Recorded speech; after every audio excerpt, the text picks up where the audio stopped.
Assalamualaikum warahmatullahi wabarakatuh. Baik, sekarang kita akan membahas materi dari fungsi transenden yang ketiga, yaitu tentang fungsi eksponensial natural ya, atau fungsi exp. Tadi sebelumnya kita sudah belajar tentang fungsi len ya, sudah belajar tentang fungsi len, juga sudah belajar tentang fungsi inverse gitu ya, inverse fungsi.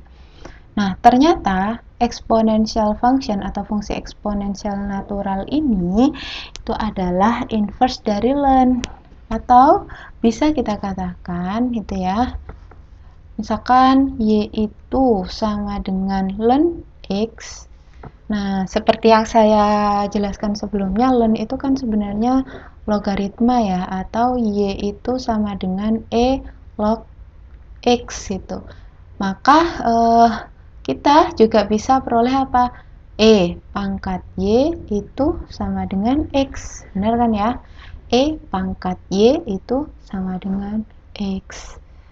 Nah, dari sini ya, kita bisa tahu bahwa x itu adalah e pangkat y, atau y-nya sama dengan len x. The inverse of len is called natural exponential function. Jadi, inverse dari len itu disebut fungsi eksponensial natural dan didenotasikan sebagai exp gitu ya. Nah, berikutnya, karena dia fungsi inverse, seperti yang sebelumnya disebutkan bahwa f inverse kalau dikomposisikan gitu ya, x gitu kan hasilnya sama dengan x. Nah, ini juga len dari x, maka hasilnya si x itu sendiri, atau e pangkat len x ya, sama dengan x itu sendiri. Atau kalau diingat lagi dari fungsi logaritma kan di sini saja, e pangkat e log x itu kan hasilnya adalah si x-nya itu sendiri ya.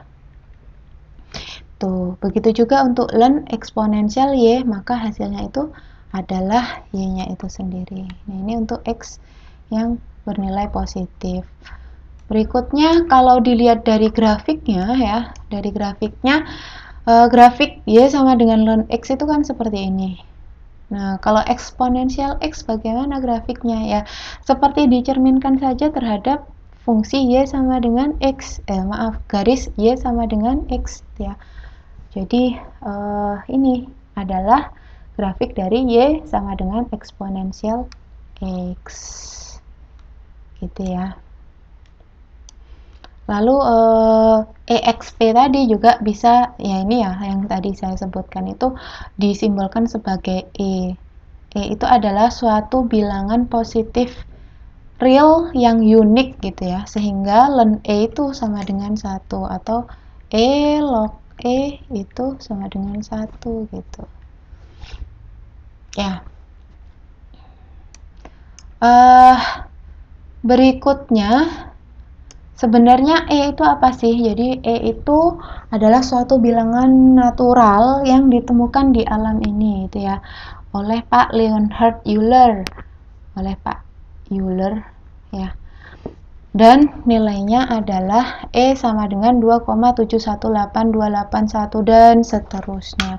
Jadi dia itu hampir mirip dengan penemuan si pi ya. Pi itu adalah bilangan irasional juga, itu juga bilangan irasional. Jadi pi ini ditemukan dari apa? Misal seseorang tersebut itu ya mengukur keliling lingkaran. Setelah diukur keliling lingkaran, maka ternyata ada relasinya dengan diameter lingkaran. Keliling lingkaran itu kan sama dengan pi dikalikan diameter. Nah, relasinya apa? Selalu bentuk geometris lingkaran dengan sebesar apapun ukurannya, dia akan berelasi dengan diameter dan suatu bilangan pi ini. Nah, ternyata pi itu ditemukan 3,14 berapa sampai banyak sekali. Nah, seperti itu. Tapi kalau pi ini kan ditemukan dalam kasus geometris. Nah, kalau untuk E ini ditemukan untuk kasus-kasus misalkan pertumbuhan populasi penduduk itu ya, pertumbuhan populasi penduduk, terus untuk pertumbuhan bunga bank gitu ya. Nah, itu mengikuti fungsi eksponensial juga untuk misalkan pertumbuhan bakteri. Nah, nanti kalian juga akan belajar lebih lanjut tentang fungsi E ini di persamaan diferensial gitu ya. Fungsi E sama dengan Y sama dengan E pangkat X nih ya. Nah, berikutnya ini ya. Ini adalah fungsi tersebut. Untuk sifat-sifatnya, dia mirip dengan sifat-sifat perpangkatan gitu ya. Kalau E pangkat A dikalikan dengan E pangkat B sama dengan E pangkat A plus B. Kalau E pangkat A per E pangkat B sama dengan E pangkat A min B. Gitu. Pembuktiannya ya bisa dilihat ya, dan sudah dijelaskan dengan teman-temannya. Nah, berikutnya kalau contoh turunan dan oh ya, apa sih turunan dari E pangkat X itu sendiri? Nah, ternyata turunannya itu ya si E pangkat X itu sendiri. Jadi dx dari E pangkat X ya E pangkat X. Kalau integral dari E pangkat X dx ya berarti E pangkat X plus C. Nah, seperti itu. Jadi dia itu kalau diturunkan ya akan menjadi akan menjadi fungsi itu sendiri, fungsi dia itu sendiri gitu ya. Jadi E pangkat X itu adalah suatu fungsi yang spesial gitu intinya. Nah, kita coba contoh yang seperti ini ya. Misalkan turunan dari E pangkat X kuadrat ln X. Ya, dicoba dx dari E pangkat X kuadrat ln X. Maka apa? Turunan dari E pangkat sesuatu ya. E pangkat sesuatu itu sendiri. E pangkat X kuadrat ln X. Berikutnya apa? Kita turunkan yang di dalam ini. Nah, ini kan U dan V ya. Ini U-nya, ini V-nya. Maka apa? Turunannya U aksen berarti apa? 2x dikalikan dengan ln x gitu ya, diturunkan. Berikutnya x kuadrat sudah diturunkan berarti v aksen ditambah dengan u dikali v aksen seper x itu sama dengan, nah ini bisa dieliminasi ya. Jadi seperti itu. Lalu ini sama-sama punya nilai x, bisa kita distribusikan ke depan.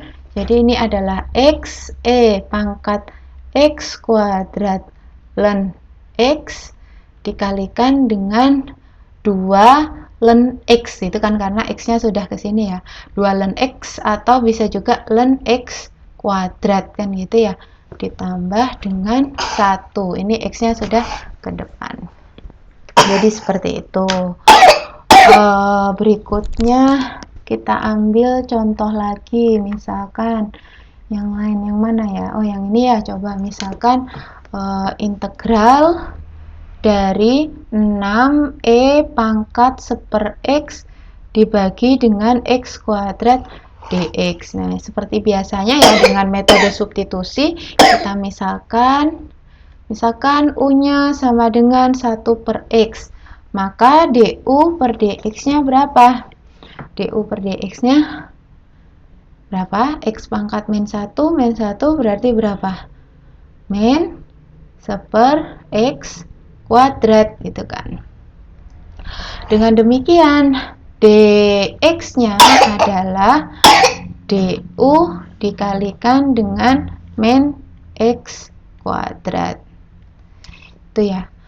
Kalau seandainya kita substitusikan ke sini, berarti integral 6 dikali E pangkat U dibagi dengan X kuadrat dikali dx-nya sama dengan du dikali min X kuadrat gitu ya. Nah, ini dieliminasi, jadi hasilnya tinggal apa? Min 6 integral E pangkat U du. E pangkat U apa tadi? Ya tetap E pangkat U, berarti min 6 E pangkat U plus C, atau min 6 apa? Min 6 E pangkat 1/X plus C, seperti itu. Nah, bisa dicoba ya untuk integral dan turunan E pangkat X yang lain itu.